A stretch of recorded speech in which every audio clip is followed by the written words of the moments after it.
Hello friend, welcome back to my new video. আজকে তোমাদের সামনে নিয়ে চলে এলাম বাটা মাছের ভাপা।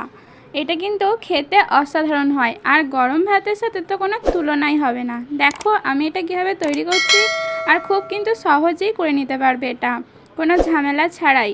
তো দেখো আমি এখানে কালো সর্ষে নিয়েছি 2 চা চামচ, তারপরে কিছুটা পরিমাণে আদাটা কুচি কুচি করে নিয়েছি, তারপর একটুখানি সাদা তিল দিয়েছি, তারপরে পেস্ট করে নিয়েছি। এরপর নুন, হলুদ আর একটু লঙ্কা গুঁড়ি, আর অল্প পরিমাণে একটু চিনি না দিলে স্বাদটা বেশ ভালো লাগে না, তো চিনিটা মাস্ট।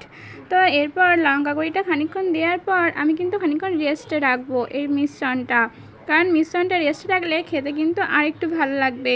তো তারপরে দেখো আমি কিন্তু মাছটা ভালোভাবে ধুয়ে ছাড়িয়ে নিয়েছি। এরপর ওই যে মিশ্রণটা করে রেখেছিলাম, এরপর কিন্তু ওইটা মাছের ওপর দিয়ে দিচ্ছি, ভালোভাবে কিন্তু এপিট ওপিট ভালোভাবে বুলিয়ে নিচ্ছি। আর হ্যাঁ, আর এই কলা পাতাটা তোমাদের অপশনাল, না দিতেও তোমরা পারো। একটু দেখতে ভালো লাগার জন্য আর একটু সেন্টটা ভালো লাগার জন্য আমি এখানে কলা পাতাটা অ্যাড করেছি, তোমরা এটা না দিতেও পারো। তারপরে দেখো আর মাখানো কিন্তু কমপ্লিট। এরপর খানিকটা পরিমাণে সরিষার তেল ওপর থেকে ভালোভাবে মাছের গায়ে লাগিয়ে দিচ্ছি। এরপর এদিক ওদিক পাতাটা মুড়ে টিফিন বক্সে কিন্তু আমি এটা ভরে দেবো। এরপর আমি 2টো কাঁচা লঙ্কা চেরা দিয়ে দিচ্ছি, আর 2টো টমেটো দিয়ে দিচ্ছি। তোমরা এটা টমেটোটা না দিতেও পারো, আমি টমেটোটা দিচ্ছি কারণ দেখতে ভালো লাগবে তার জন্য।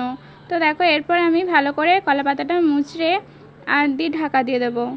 ঢাকা দিয়ে এটা আমি একটা কড়াইয়ে অনেকক্ষণ থেকে জলটা ভাপাতে দিয়েছিলাম। তো এরপর আমি একটা স্ট্যান্ড দিয়ে মানে টিফিন কৌটোটা কিন্তু এরপর চাপিয়ে দেবো। এর মধ্যেখানে কিন্তু আমি আগে খুলে রেখেছিলাম, তখন মনে হয়েছিল যে ওই বাটিটা ধুয়ে ওই জলটা কিন্তু দিয়েছিলাম, মানে সর্ষের বাটিটা ধুয়ে। এরপর দেখো কত সুন্দর দেখতে লাগছে, তো পুরো দারুণ খেতে হয়েছিল। তোমরা একবার ঘরেতে টেস্ট করে দেখবে, তোমাদের কিন্তু অনেক ভালো লাগবে। দেখো এরপর আমি গরম ভাতের সাথে আহা যা সুন্দর লেগেছিল না, কি বলবো, সেই লেগেছিল। তোমাদেরকে আর মাছের ঝাল, মাছ ভাজা এসব করে খেতে তেলের কোনো খরচই হবে না।